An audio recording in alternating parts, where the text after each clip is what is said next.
ইরানের গোপন কৌশল, যুক্তরাষ্ট্র ও ইসরায়েল হেরে যাচ্ছে কেন? মধ্যপ্রাচ্যের রাজনৈতিক মানচিত্র আজ এমন এক সময়ে দাঁড়িয়েছে যেখানে প্রত্যেক মুহূর্তে নতুন চাঞ্চল্যকর ঘটনা ঘটছে। বিশেষ করে ইরান ইসরায়েল যুক্তরাষ্ট্র সম্পর্কের গতিশীলতা এখন বিশ্বের নজর কেড়েছে। সাম্প্রতিক সময়ে ইরান এমন কৌশল অবলম্বন করছে যা যুক্তরাষ্ট্র ও ইসরায়েলের জন্য অপ্রত্যাশিত। কৌশল কেবল সামরিক নয়, বরং কূটনৈতিক, অর্থনৈতিক, রাজনৈতিক এবং তথ্যযুদ্ধের মিশ্রণ। ইরান দীর্ঘদিন ধরেই নিজেকে শক্তিশালী রাষ্ট্র হিসাবে প্রতিষ্ঠা করছে, তবে সাম্প্রতিক সময়ে যে কৌশল তারা গ্রহণ করেছে তা বিশেষভাবে নজর কেড়েছে। একদিকে তারা তাদের ক্ষেপণাস্ত্র ও ড্রোন প্রযুক্তিকে অত্যন্ত উন্নত করেছে, অন্যদিকে মধ্যপ্রাচ্যের বিভিন্ন অঞ্চলে প্রভাব বিস্তার করছে। এতে ইসরায়েল তাদের মিসাইল ডিফেন্স সিস্টেম ও নিরাপত্তা কৌশলে চরম চাপের মধ্যে পড়েছে। যুক্তরাষ্ট্রও এই পরিস্থিতি নিয়ে গভীরভাবে উদ্বিগ্ন। তারা চায় মধ্যপ্রাচ্যে স্থিতিশীলতা বজায় রাখতে, কিন্তু ইরানের চতুর কৌশল তাদের প্রত্যাশার বাইরে চলে যাচ্ছে। যেমন, ইরান সরাসরি সামরিক হামলা নয়, বরং গোপন তথ্য ও সাইবার কার্যক্রমের মাধ্যমে এমন পরিস্থিতি তৈরি করছে যেখানে কোনো পক্ষই সম্পূর্ণ নিরাপদ নয়।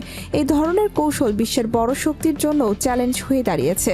ইরান একই সঙ্গে তেলের বাজার নিয়ন্ত্রণে রাখার একটি সূক্ষ্ম কৌশলও অবলম্বন করছে। মধ্যপ্রাচ্যের তেল ও জ্বালানি সরবরাহে ইরানের প্রভাব প্রায়ই বিশ্ব বাজারকে অস্থির করে তোলে। এই পরিস্থিতি যুক্তরাষ্ট্র ও পশ্চিমা দেশগুলোর অর্থনীতিতে প্রভাব ফেলছে এবং এমনকি আন্তর্জাতিক বাজারে শঙ্কা তৈরি করছে। তাদের কৌশলের একটি গুরুত্বপূর্ণ দিক হল রাজনৈতিক জোটকে ভাঙা এবং বৈরী শক্তিগুলোর মধ্যে দ্বন্দ্ব তৈরি করা। ইরান সেগুলোর মাধ্যমে নিজেকে মুসলিম বিশ্বের কৌশলগত কেন্দ্র হিসাবে প্রতিষ্ঠা করছে। একই সময়ে তারা মিডিয়া ও সোশ্যাল মিডিয়ার মাধ্যমে জনমতকে প্রভাবিত করার কৌশলও গ্রহণ করছে। বিভিন্ন তথ্য প্রচারের মাধ্যমে পরিস্থিতি নিজেদের পক্ষে চালিত হচ্ছে, যা পশ্চিমা বিশ্ব ও মধ্যপ্রাচ্যের দেশগুলোকে বিভ্রান্ত করছে। ইরানের কৌশল কেবল সামরিক বা অর্থনৈতিক নয়, বরং মানসিক ও তথ্যগত। তারা এমন পরিস্থিতি তৈরি করছে যেখানে প্রতিটি পদক্ষেপ যুক্তরাষ্ট্র ও ইসরায়েলের জন্য জটিল হয়ে পড়েছে।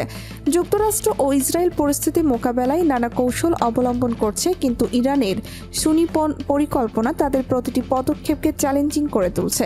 বিশেষ করে ইরানের ক্ষেপণাস্ত্র ও ড্রোন কার্যক্রম তাদের জন্য এক ধরনের মানসিক চাপ তৈরি করেছে, যা পূর্বে তারা খুব কমই অনুভব করেছিল। বিশ্বের অন্যান্য দেশও এই কৌশলের প্রভাব অনুভব করছে। তেলের দাম অস্থির, আন্তর্জাতিক বাজারে দফায় দফায় শঙ্কা তৈরি, মধ্যপ্রাচ্যের সামরিক স্থিতিশীলতার উপর চাপ বৃদ্ধি। এই পরিস্থিতিতে ইরান নিজেদের প্রভাব বাড়াচ্ছে এবং কৌশলকে আরও গোপন ও জটিল করছে। ইরানের পরিকল্পনার মূল লক্ষ্য হল মধ্যপ্রাচ্যের সমস্ত শক্তিকে তাদের নিয়ন্ত্রণে রাখা এবং আন্তর্জাতিক স্তরে একটি শক্তিশালী রাজনৈতিক অবস্থান নিশ্চিত করা। তাদের কৌশল যুক্তরাষ্ট্র ও ইসরায়েলকে বিভ্রান্ত করছে এবং তাদের প্রতিরোধ ব্যবস্থা সীমিত ও জটিল করছে।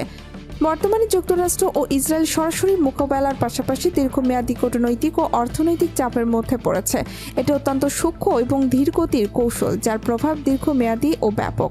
এক কথায়, ইরানের কৌশল একটি বহুস্তরীয়, সুপরিকল্পিত এবং সর্বমুখী কার্যক্রম, বা সামরিক, কূটনৈতিক, অর্থনৈতিক ও তথ্যগত সকল স্তরে কার্যকর।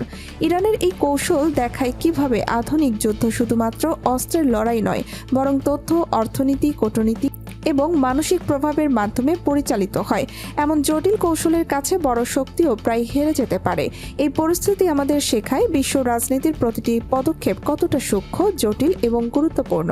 ভিডিওটি লাইক করুন, কমেন্টে আপনার প্রতিক্রিয়া লিখুন এবং চ্যানেলটি সাবস্ক্রাইব করুন।